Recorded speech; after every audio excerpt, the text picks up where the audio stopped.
welcome this afternoon to the TimeSlips Creative Storytelling Workshop on superheroes. For those of you just joining us, you are being joined by Elaine, Maly, Kari, Hanson, and I'm Kathy Hawkins, who is moderating this webinar today. We invite you just to sit back and relax. We hope that in addition to just learning about this program, that it will inspire you. There are superheroes among us, and they don't all wear capes. So any questions that you have, there's a chat button at the bottom. We also have a Q&A, so you can raise a hand for a question, and I'll be checking in on those regularly. And without further ado, I'm going to turn this over to Elaine and Kari. Here you go. Thanks. Hi, everybody. First off, I'd like to say welcome, and I see that Marcia Slater is on the call or on the broadcast today on our webinar, and thank you for all of your support in this journey through the Slater Family Foundation. So our goal for today is to share the journey of this project and introduce you to the Superhero Creativity Guide. This is us, myself and Kari, and it was great to have a partner on this. I did start this all on my own. I was inspired in 2018, that's the last time we had a Creative Care Institute here in Milwaukee. And if you know anything about that wonderful 3-day institute, it's really inspiring. And you go from learning the skills and practicing the skills to thinking about how you can make it bigger and broader and invite in the community and really give it some artistic rigor. And that's what inspired me to do this. So I had the idea that I was just really infatuated with this beautiful question of, if you could have a superpower, what would it be? Because it works with all kinds of people. It works with kids. It resonates.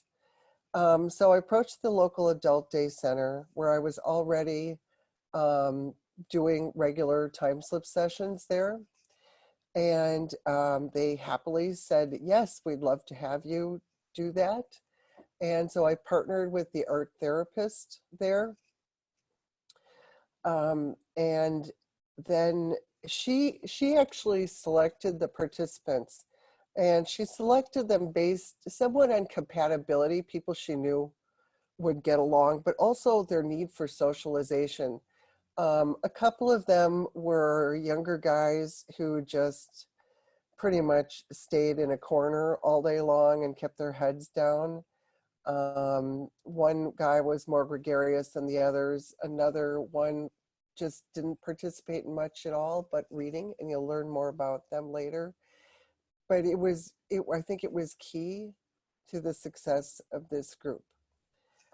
I also want to say that the members of this group may be not typical of a regular TimeSlips practice in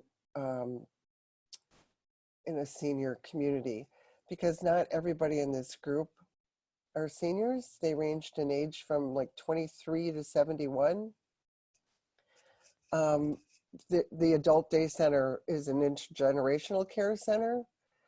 And they had a variety of impairments, vision impairments. 3 of them were in wheelchairs. I know that one had Parkinson's, because they shared this with me, not that St. Anne's shared it with me, but they had a variety of impairments, not necessarily Alzheimer's or dementia. So our goals, as I started doing this, the goals and objectives evolved. And bottom line is, we wanted to provide meaningful creative engagement that connects with the larger community, that goes beyond just the fabulous fun we were having in this room to the outside world.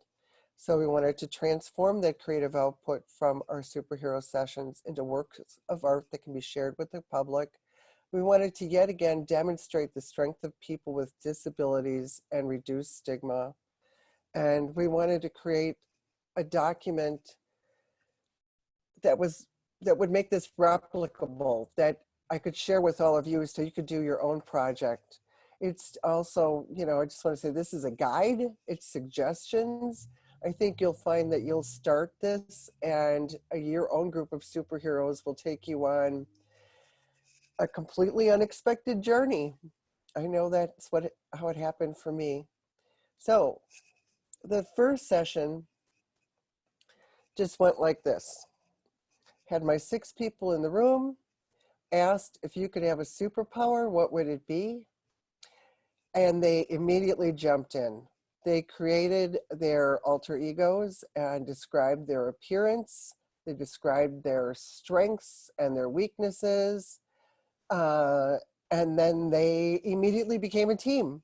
One of them said, well, we're going to need a whole team of superheroes if we're really going to make this work, because we'll need all kinds of different strengths. Absolutely. And then right away, they requested weekly meetings. There is so much more to do. They said, we have to create our enemies. We have to have origin stories. We have to have some adventures. And we don't want to lose the momentum. So every week it was. The Superhero Project, of course, builds on the core components of TimeSlips. It's all about yes and. It's all about the beautiful questions, you know, saying not is it red or blue, but a beautiful question like, what might the superheroes do about this particular problem? It's about proof of listening, writing it all down and sharing it back. It's about rigor and value. I always say, you know, it's not enough to just do these stories and then throw them in the garbage. We have to honor all this creativity with something real and tangible that's good, that other people will recognize. And we need to connect to individuals outside of that care community. Again, those are just the core principles of TimeSlips. So here's how a typical superhero session would go. We'd start with a ritual opening. At some point during our sessions, I found a ring walking through a park, and I brought it in as a prompt, and they created a whole story around this ring and its magical properties. So that ring became part of our ritual opening. We kept it in a fancy gold box with glitter, and it was brought out every time in the beginning, and we passed it around and would open with, you know, just a word or two about how we were feeling or our favorite food that day, or just a little opening session. I would read the story from the previous session, or one of the participants would read the story from the previous session. Upon that reading, we'd say yes, and, because the sessions would often happen with a cliffhanger, so we'd have to move from them. We'd use prompts, not every time, but sometimes, things like the ring. A prompt could be something that actually happened to somebody. Like one time, Kari wasn't able to join us. She'd gotten bit by a cat. So the next time she was there, we talked about that cat, and that cat became part of the story. We incorporated sound and movement. Our superheroes had a lot of parties, and so we created a playlist. A lot of songs were suggested during the course of the story. And then we all created our own signature dance move, a sitting down signature dance move. You know, it could have been like waving the arms or just twisting back and forth, anything. But every one of the superheroes had their own signature dance move. And then we would end with a ritual closing, which they created, which was the Righteous League. Hip, hip, hooray! And we all raised our fists.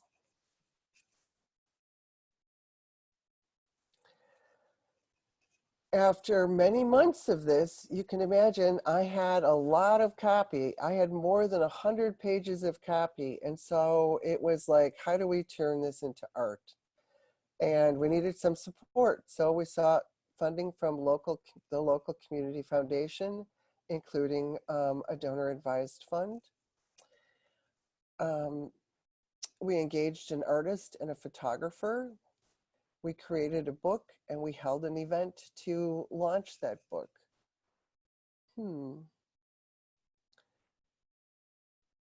So now I just want to introduce you to some of the superheroes.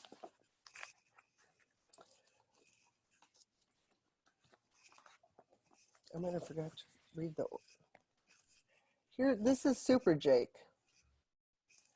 Super Jake is super smart and a billionaire. He helps others by giving them money if they are broke.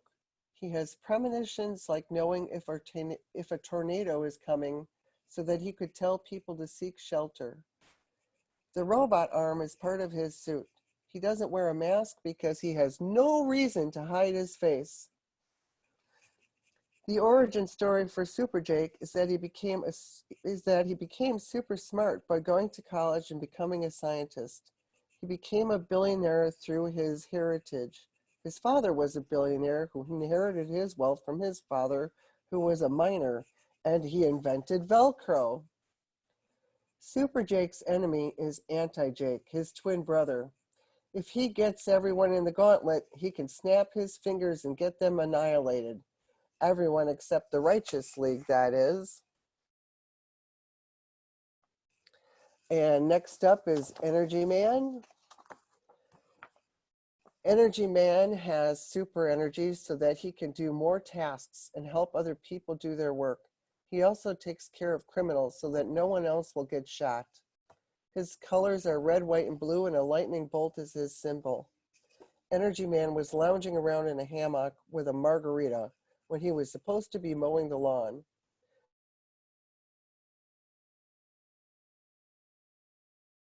Struck by lightning, it triggered something across the backyard like flash. Energy Man's nemesis is Lazy Man. Lazy Man came in contact with a generator and it sucked his energy out. Now he tries to suck it out of others. He just lays around and lets everybody else do his work. He has a remote control in one hand and a beer in the other. Lazy Man's uniform is wrinkled. Moving on to G-Man. His superpowers are that he writes protective graffiti, loud noises and light, invisibility, and happiness. His nemesis is Manji, and Manji's weaknesses are light and loud noise. There's a boombox to play loud music on G-Man's chest and a robotic six-pack for the powers of light. He has a robot arm like a transformer made up of used metal parts from wheelchairs. He also has a green finger feeling and an orange finger for happiness. G-Man has a sidekick who is in a floating wheelchair. His purpose is to barricade bad from good, and he carries all of G-Man's gadgets like the spray can. Kari, you want to move on to? Yeah, so this is Super Jesus. His superpower is the power of prayer. He prays for people to make better choices and to know Jesus. He uses a halo to protect people and places. He's 10 feet tall and weighs 250 pounds. He's smiling and his hands are folded in prayer. His skin is sort of a glowing golden color. He has a gadget belt for the halos. He looks welcoming so that everyone can come to him. The origin story of Super Jesus' superpower comes from studying the Bible on CD, listening to pastors at church, meditating and hearing testimonies about how the power of prayer has worked in people's lives. At a meeting with the apostles on the Mount of Olives in Egypt, they told John that this is what they want him to do. Super Jesus's arch enemy is Satan, of course. He has horns, a gun in one hand, and a sword in the other. He's overweight, and he has spider webs for feet. Satan was originally part of heaven, but he fell because he chose to be bad. Satan wants to kill and rob our joy and take us with him to be whiplashed every day. He was tormented by his jealousy of Jesus.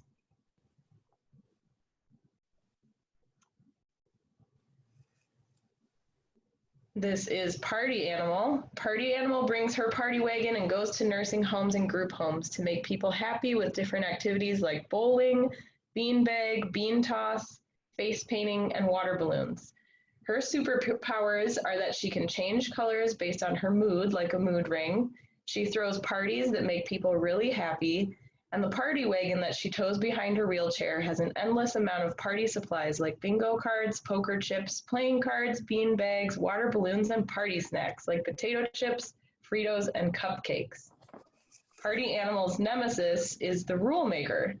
Their problem started when PA came in at 3 a.m. one day. That was too late, and she was tired of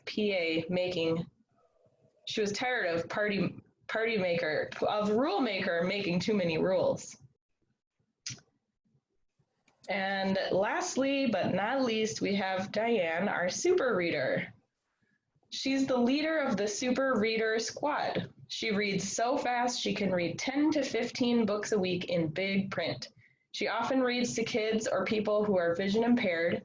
She came upon her superpower by reading a lot. She does it because she thinks she should.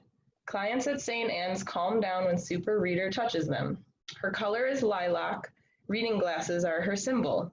Her villain is a giant octopus called the Book Snatcher. The Book Snatcher doesn't want Super Reader to read because he can't read himself, and he's jealous.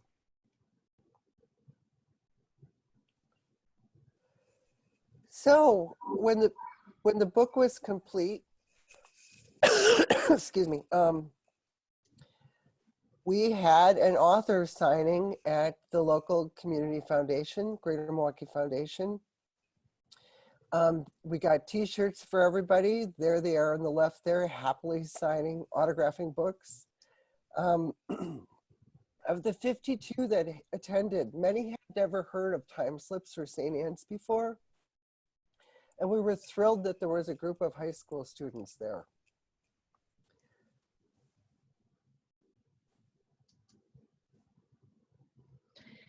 So a few different themes emerged over the course of our sessions with the superheroes that we just wanted to pull out and talk about a little bit. Some of those themes that I'll talk about real quick include bonds, community, and kindness. And those are all sort of somewhat interrelated. The superheroes really had these, as Elaine said, even within the first session, had these really strong bonds with each other, thinking about how do we make a team and how do our strengths and skills build off of each other. But bonds even beyond their group, so bonds with characters in the story that we had even just made up, like Super Jake's twin brother, Anti-Jake, started out in the story evil and started out as sort of his nemesis or anti-hero. But eventually he sort of turns around and becomes one of the members of the Righteous League. And so that bond with his brother, even in times when he was evil and they were fighting each other, were really strong. The idea of community also comes up a lot, and their urge to fill needs in the community and use their skills to make their community a better place. So they were always thinking about, a lot of our story revolves around building a school or building a couple of schools actually, and how they use their skills and strengths to teach others. They do good and then they teach others how to do good.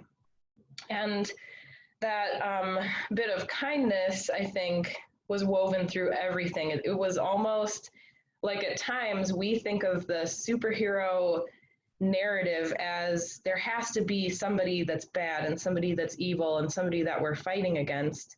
And we would always, it was almost like every little piece of the story would get towards that, like, oh, we're having a fight, we're having a conflict, but there was always resolution because there was always this feeling, this need of like, well, let's make it right, let's be kind, let's, we ended up where the superheroes even formed a truce with their own anti-heroes at one point so we can all party together and be together. There's this like really strong sense of building that community and always, doing what was right and was kind to others. Yeah, and I want to add to that, things like Super Jake, the super smart billionaire, was always inventing things. And he invented robot legs for the 3 participants who were in wheelchairs so that they could dance at his wedding. And I'll talk about that in a minute. But first, I want to talk about humor. There were parts of this that just had us all belly laughing out loud. One of my favorite times was when we were having a party, as our superheroes like to do, and someone suggested that the song Tiptoe Through the Tulips by Tiny Tim be played. And so we, played that song. And Super Reader laughed harder than I've ever seen her laugh before. She had tears in her eyes, and she isn't one who would usually laugh much. So we all laughed watching her laugh because it was so joyful. And then I want to talk about romance. Shortly after Valentine's Day of 2018, Super Jake inserted into the story that he'd gotten a phone call from a girl he'd gone to grade school with. That girl turned out to be Tech Girl, who became part of the story. And Tech Girl and Super Jake fell in love.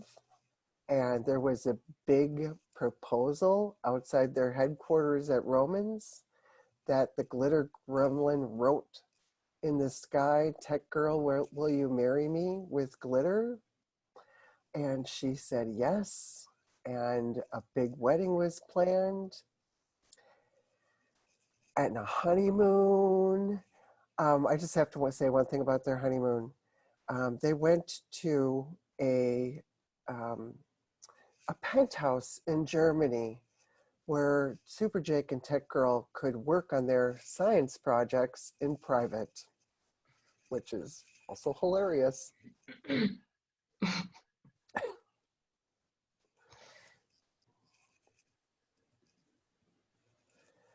Kari, you want to read the wedding? Sure. So our book starts to close out with the wedding that Elaine is referencing, and I'm just gonna read that chapter for you. Chapter 13, the super wedding. The day of the wedding is finally here. It will take place in St. Anne's atrium. The beautiful weather was arranged by Super Jesus. He brought out sunny blue skies, no humidity, and a temperature in the low 80s. It's Super Reader's birthday, too. Everyone is present, the Righteous League and all their friends, the Revengers, who are their anti-heroes, Queen, Mike from Romans, and all the kids from all the Righteous League schools. All the superhero pets are there, too. All are welcome. Jake is wearing a white lab coat. Tech Girl is wearing a glitter lab coat. PA is wearing a sparkly hat with a glitter dress and sparkling shoes. Super Reader, who is the maid of honor, is wearing a sparkly purple short dress. Mike and Anti-Jake are co-best men and wear a tuxedo. Super Jesus starts the ceremony. Dearly beloved, we are gathered here today to unite this man and woman in holy matrimony. Super Reader does the reading from Corinthians as flower petals come down on the carpet. Super Jake reads his vows. Tech Girl, I will cherish every moment, even though we're both superheroes, till forever. Tech Girl reads her vows. Super Jake, I will love, honor, and obey your rules in the lab. if you will admit that we are equal. Jake says, sure, let's go. Super Jesus pronounces them husband and wife. Energy Man sings the Lord's Prayer. And the reception begins. It's held outside because it's such a lovely day. The animals are all running around. G-Man is the DJ and he spins the Superheroes playlist, starting with For the Longest Time by Billy Joel. He'll need the power of the ring to direct the choir and be the DJ. Party Animal arranged for the food, including steaks, lobster, green beans, smoked salmon, plank salmon, and potato salad. There's a chocolate fountain, too. The wedding cake is huge. Go bigger, go home. It's in the shape of Super Jake and Tech Girl, only way bigger. The bride and groom jump out of it and surprise everyone. The cake is made of every flavor. And then they go on to have a dance-off where each person got to select what song they wanted to dance to. And there was to be Super Jake and Tech Girl were deciding on who wins the dance-off. And because Super Jake is a billionaire, he's going to donate $20,000 to the charity of the winner's choice.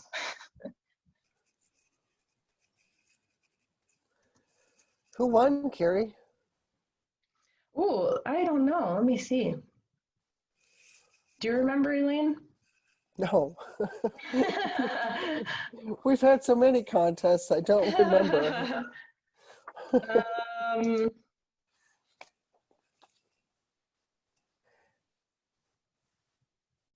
Oh, I don't know. Maybe that's something we have to ask. Another cliffhanger. Another cliffhanger.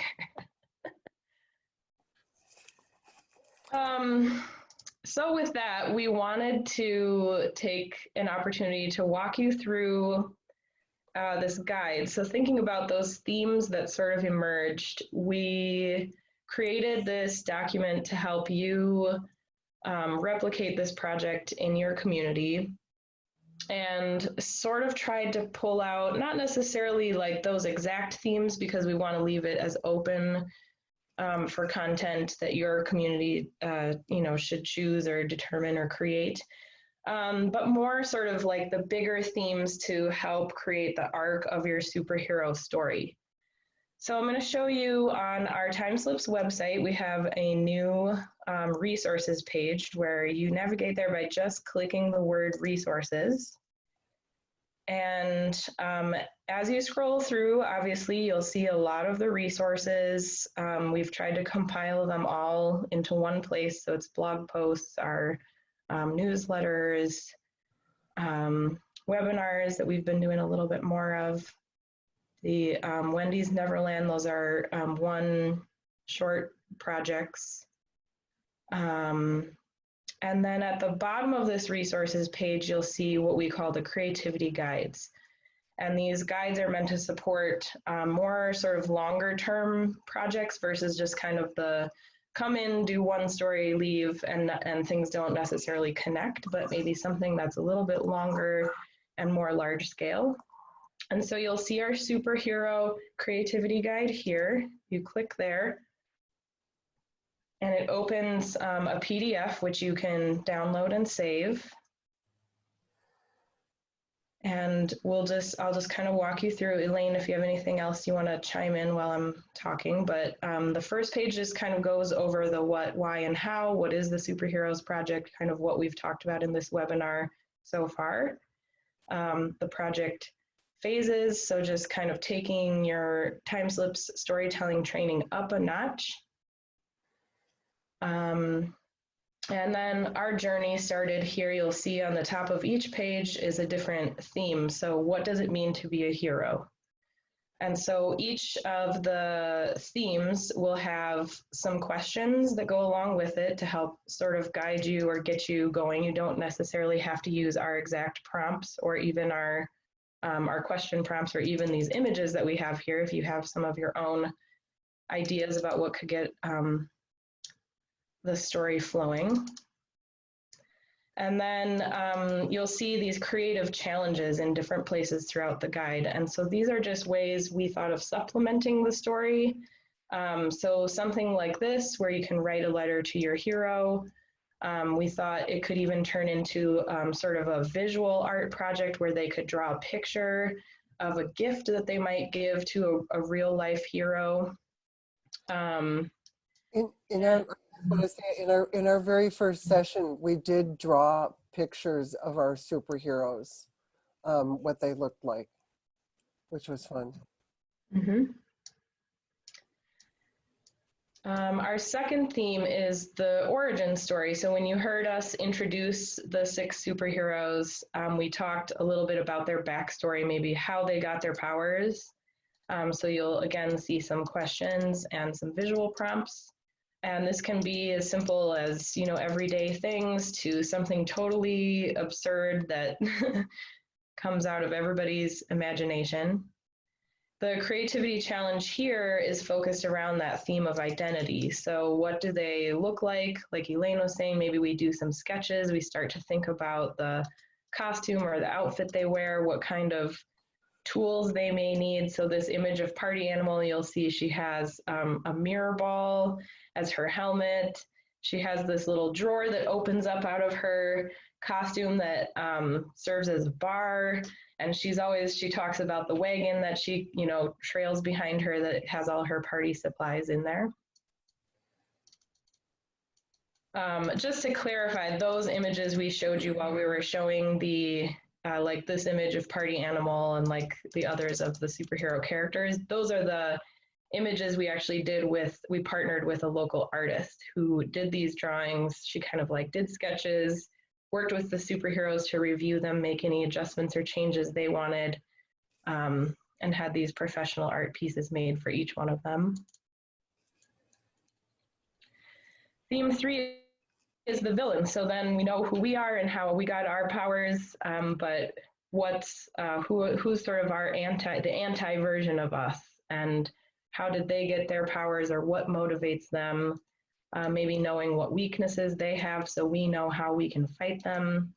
And then just an idea of maybe, you know, making a mask or making some kind of drawing again, or a project that helps sort of solidify those ideas about your villain and their backstory. Theme 4 is building our team. And as Elaine said earlier, this really came for our superheroes very naturally, like right from the beginning. But I think pulling it out as something to talk about, like what brings your superheroes together? How are they a team? How can you align your powers? You know, maybe somebody's villain has a power that they have a hard time fighting by themselves, but if we come together, we can fight them. So just this idea of what does your superhero power contribute to a larger community. Theme 5 is creating our adventures, and this for us really was almost like every single week for a year and a half. Every week we would just sort of build, like Elaine said, off of some of the cliffhangers from the previous week, or maybe we saw something in the news or something happened in one of our lives that we wanted to turn into part of our story. And so this could really take as long as you want. It could just be maybe one session where you talk about one sort of adventure that happens, or you could take it on forever like we are.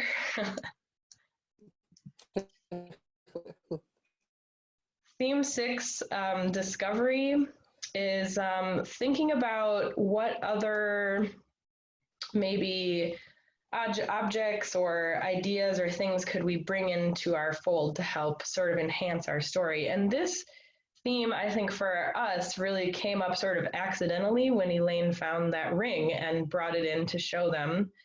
And I don't know if that was your intention, Elaine, to say like, let's, you know, make part of our story around this ring, or if they sort of picked up on that right away on their own and wanted to build it into their story, but it was just a really, really beautiful addition. And the ring comes up a lot in different parts of our story. And so we put the prompts in here for you to kind of help spur that same sort of ideas. And then the creative challenge, like with our ring, we painted this little wooden box gold, and we filled the box with glitter so the ring sits on a pile of glitter. And we have one sort of ring keeper in our group who takes the ring home with him every week and brings it back every week. And then we created this ritual where we pass it around and use it as sort of a speaking tool. Whoever's holding the ring gets to kind of do their intro or their check-in for the week. And it just became this really rich part of our story and a really rich source of tradition for us. Theme 7, calling a truce. We put this one in. It's, you know, possible that your community might come to this on their own like our community did, but we put it in just because we thought it was a very interesting part of our story. So what would it look like for your superheroes and your villains to come together? What would they come together over? How would you, solidify this truce? How long does the truce last? Those kinds of questions. And our creative challenge there was to come up with a creative handshake or a series of some kind of movements that indicate that you're participating in this truth, and then describe those in your story. Theme 8, supporting our community. So that was one of our themes that came out. The idea of, what is happening in your community and how do your superheroes respond to that, and whether that's something they find from the news or they're hearing about, or something that they think might be happening in the community, or even that we make up that's happening in their community, but just thinking about what's our role as superpowers and people who have the ability to make our community a better place. I want to say something about that theme, because with the coronavirus, the last time of them, and they decided that the superheroes' response to the coronavirus was that they invented holy hula hoops that contain a special antiviral glitter so that you can be safe when you go out. And these hula hoops are every shade of the rainbow so that they go with any outfit. Yeah, so was very responsive to what was actually happening around them.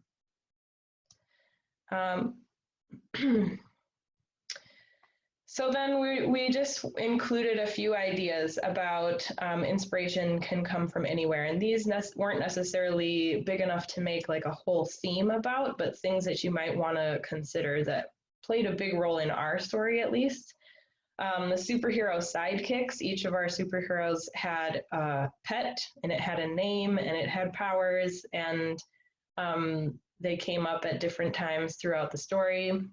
We're still learning about some of them, actually. Just this week we did a phone session with our superheroes, and we learned that somebody's pet gorilla can walk through 40-inch thick walls, so that was a surprise.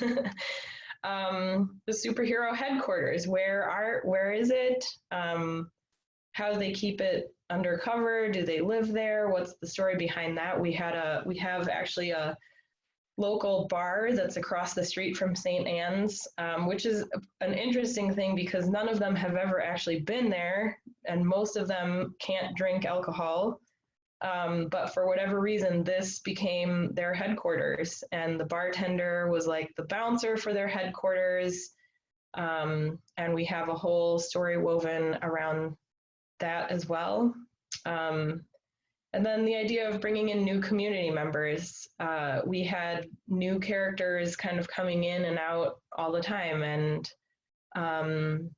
new people that would join our circle somehow, and we had to sort of think of quick and fun ways to write them into our story, and we always did because we wanted to be as inclusive as possible.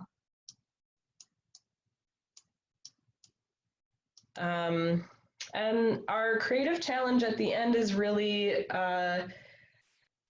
sort of a look at what we did for our celebration. And so I just talked a little bit about the artist in residence that we hired, and she worked really closely. She actually came in person and did some one-on-one conversations with each of the superheroes to make sure that the pictures she was drawing were really in line with their vision for their character. We put all of their stories into a book, so each week sort of translates into one chapter. And we worked with some local designers who helped us make the book as professional looking as possible. So we had this really beautiful cover imagery. We have all the artwork by the artist in the beginning. As Elaine said earlier, we hired a professional artist to take photographic portraits of each of our superheroes, and they had a bio with their photograph at the end. We really wanted it to feel like something very professional and something they could be very proud of being a part of. And then had our book signing event where we had a couple of the participants read excerpts from the book, and we had them all lined up at the front, and everybody got a book and got to go through and have their superheroes sign the book. So that was also really meaningful experience for them to be highlighted in that way in the community. Our bonus, I think we both kind of talked about earlier, the superhero playlist. So if you use Spotify or Apple Music or anything like that, it's a good way to, as the story unfolds, to have your superheroes chime in with different songs that they think are relevant for them or their experiences or what's happening in the story. And we've compiled all of our songs, which you can look up on Spotify, TimeSlips Superheroes, and listen to our playlist or go ahead and create your own. And then just a little bit of general information there about TimeSlips. Anything else you wanted to say, Elaine, about the book event or anything like that?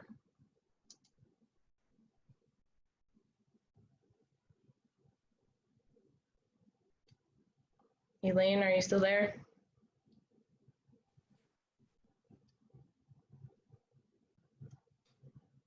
Kari, this is Kathy. I was going to let you know we had several questions that came in over the time that you and Elaine were sharing.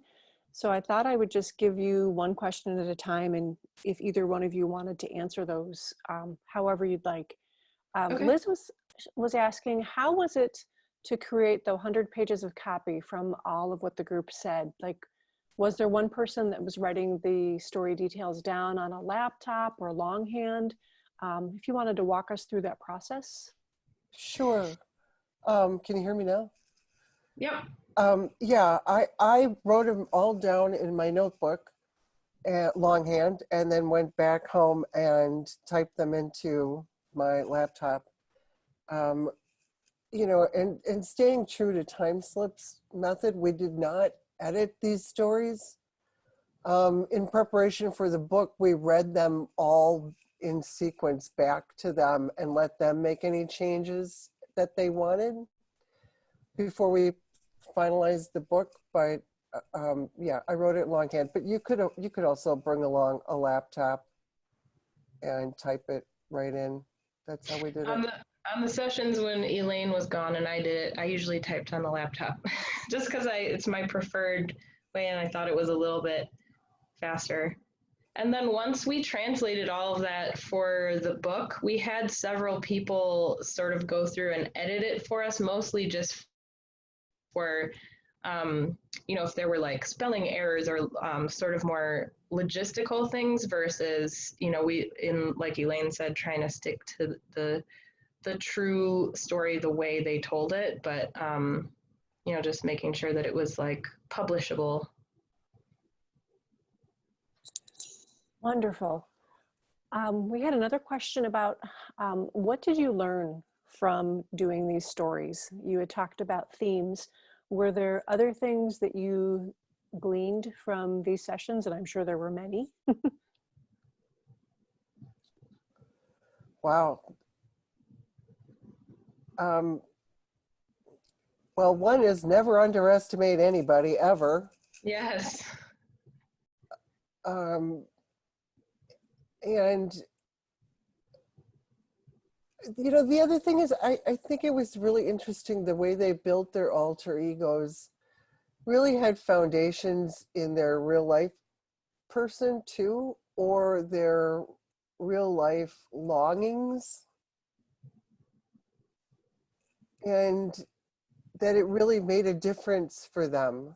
You know, the fact that they want to keep meeting and keep meeting and keep meeting, you know, long after this book is published, we're working on book 2, and they want to do a podcast, and they want to do all kinds of things.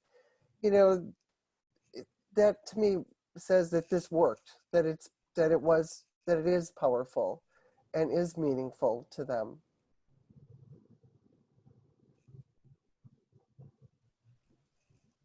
Kari, did you have anything that you wanted to add to that or expand on? I think Elaine said it perfectly, and another demonstration of that is the fact that St. Anne's is a day center, so it's not residential. So when they first closed, we had to reach out to St. Anne's and say, hey, do you have contact information for these folks? Can you let them know that we'd like to reach them and see if they'll give us permission to call them? And we've since contacted 4 of the 6 who are now meeting weekly by phone. I think they've really established, I don't know if we didn't necessarily highlight this when we went through the quotes that they all said, but this is one of my favorites, which I think really just elaborates on that idea of how much they love the sessions and love being with each other. Gabe said, I love my team. I have 4 families, the Righteous League, St. Anne's Center, my father's family, and my mother's family. So that those bonds are very strong. Right. We also had another question from someone about how did you go about getting permissions? Was this done at the beginning of the group, or when you were looking at doing the books, or was it just kind of a process all along? We didn't do it until we started thinking seriously about publishing the book and doing the art and wanting to use their images. So St. Anne's helped us with that. It was a process. It took a few months to get them all signed. And then we just had another question about how did participating seem to change the authors and their life at the Adult Day Center? So like from pre-group to now that they've been in the group for a while, like what changes have the authors had in their lives? Oh, well, I am forever changed. You know, this had a huge impact on me. You know, we talk about this in TimeSlips all the time, you know, like recognizing the strengths that people have. But this project has demonstrated that to me more than any other ever has. You know, that people are not their impairments. That other things, that who they are is amazing and wonderful, and that comes first. I think I've observed a pretty significant increase in the desire to socialize. Like Elaine said at the beginning, there were a couple of our participants who weren't really that social, who will come to the day center and they'll kind of sit in a corner and, you know, listen to music or draw in a notebook all day and not talk to anyone. And I think this has really increased their desire to talk to each other. And I can't say for sure, but I would say, you know, probably even expanding to folks outside of this group. I feel it's given them confidence in in what they have to say. It's really changed the way they perceive their own contributions, if that makes sense. Yeah. Yeah, and the art therapist told us that, you know, the rest of the day and the rest of the week after the session, that they greet each other all day long, and they greet each other with their superhero name, and they check in. They really have become a family, and they care about us. It's so touching. If one of us is sick or anything, you know, Super Jesus is praying for us right away. They hope we come back. Well, you know, That last time you were out, Elaine, they wanted their opening question to be things that make you feel better when you're sick, and they said make sure you show this to Elaine so she knows all the ways that we make ourselves feel better when we're sick. Yeah. Yeah. We also had a question about people were inquiring as to how they could get a copy of the book or where they might find more information about the book. Well, the book is not on Amazon, but I'm happy to send anybody who wants one a copy in exchange for a $20 donation. And would they just go onto the timeslips.org website for the donations? Yep. Okay. And, type the, book Adventures of the Righteous League request in there. Or you can send me an email, elaine@timeslips.org. We also had a comment from someone in Michigan saying, I can't wait to use this guide working on a project with young people in foster care in the Flint and Detroit area when we're allowed to meet again next. Yeah, I want to say something about that too. I think that this would work totally intergenerationally.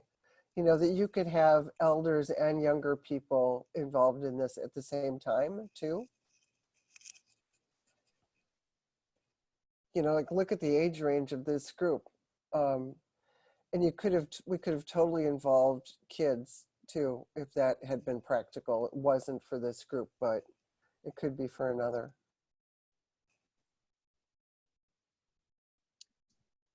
Any final comments, Elaine or Kari, or for our attendees, any questions?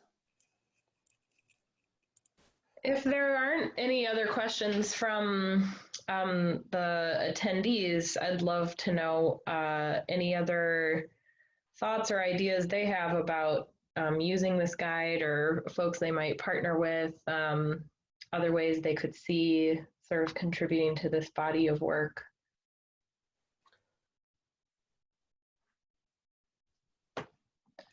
And in the meantime, I'll put that up. So if folks do, use the guide and start doing any of this work or any other things related to TimeSlips, we love to see what you're doing. I think it's really powerful if we're able to reshare things that people are doing out in the field. So here's all of our handles for social media. Otherwise, you can also email things to us. Contact us in whatever way works for you, but we'd love to see what you're doing with it. Yeah, that would be fabulous. Let us know. And I will make sure that in the email that goes out to all the attendees that we have the link that folks can find the creativity guide for the Righteous League easily. I know you pointed it out in the resources page, but I think that would probably be helpful for people too. We also had one other question that came in. It said, how are the differences of opinion about the direction of the story addressed in the group writing process? Oh, well, just like any TimeSlips session, it's yes and both things can happen. You can have parallel story tracks going on. Often they come back around. So we just accept all contributions. Sometimes they'll resolve it among themselves, just change their mind. But we accept all contributions, even if they're on different tracks, which they often have been. Mm-hmm. We also had another question that came in, and this is wonderful. We love all of your questions because this is where we're able to distill more of the information to all of you and hope that you can take it and run with it yourself. So the question was, I'm looking at doing this in my local center. One concern that comes up is about the impact on staff's time and their energies. How did you deal with that when you approached St. Anne's with the proposal for this group? Well, we proposed that we would do it, that they didn't have to do anything. They just had to give us the space, a regular space and a regular time, and recommend the participants. So It did help that the group that was selected was somewhat small, so that it was a pretty manageable size in terms of finding a space that worked for us and also gathering everybody. And Elaine, it feels like once I joined, this was already happening pretty automatically. I don't know how long it took, but really it was like as soon as we walked in the door, even if just one of them saw us come in the door, they would go around and collect the other superheroes and everybody would be in the room like practically waiting for us when we got there. So it was actually really pretty self-sufficient. Right. I would say the celebration we did at the end, where we did a gallery show of all of the artwork in like really large scale pieces and did the book reading and book signing. That obviously required some staff engagement to get transportation and get everybody there. So that was a little bit of a challenge, but I think if you plan that far enough in advance and have patience with the process of getting that all figured out, it worked out. Well, Elaine and Kari, I think this has been so enriching for everybody who's been here. If there are any other questions that come up for any of you who are attending, feel free to email info@timeslips.org, or you can email either Elaine at elaine@timeslips.org or Kari, it's Kari, @timeslips.org. And we hope to see you all with your own Righteous Leagues coming up here in these next few days and weeks. Lots and lots of inspiration here, and we're just really, really looking forward to seeing what all of you create. So keep in touch with us and check in with us either on Facebook, just to let us know what you're planning on doing. Thanks so much, everybody. Thank you. Thank you.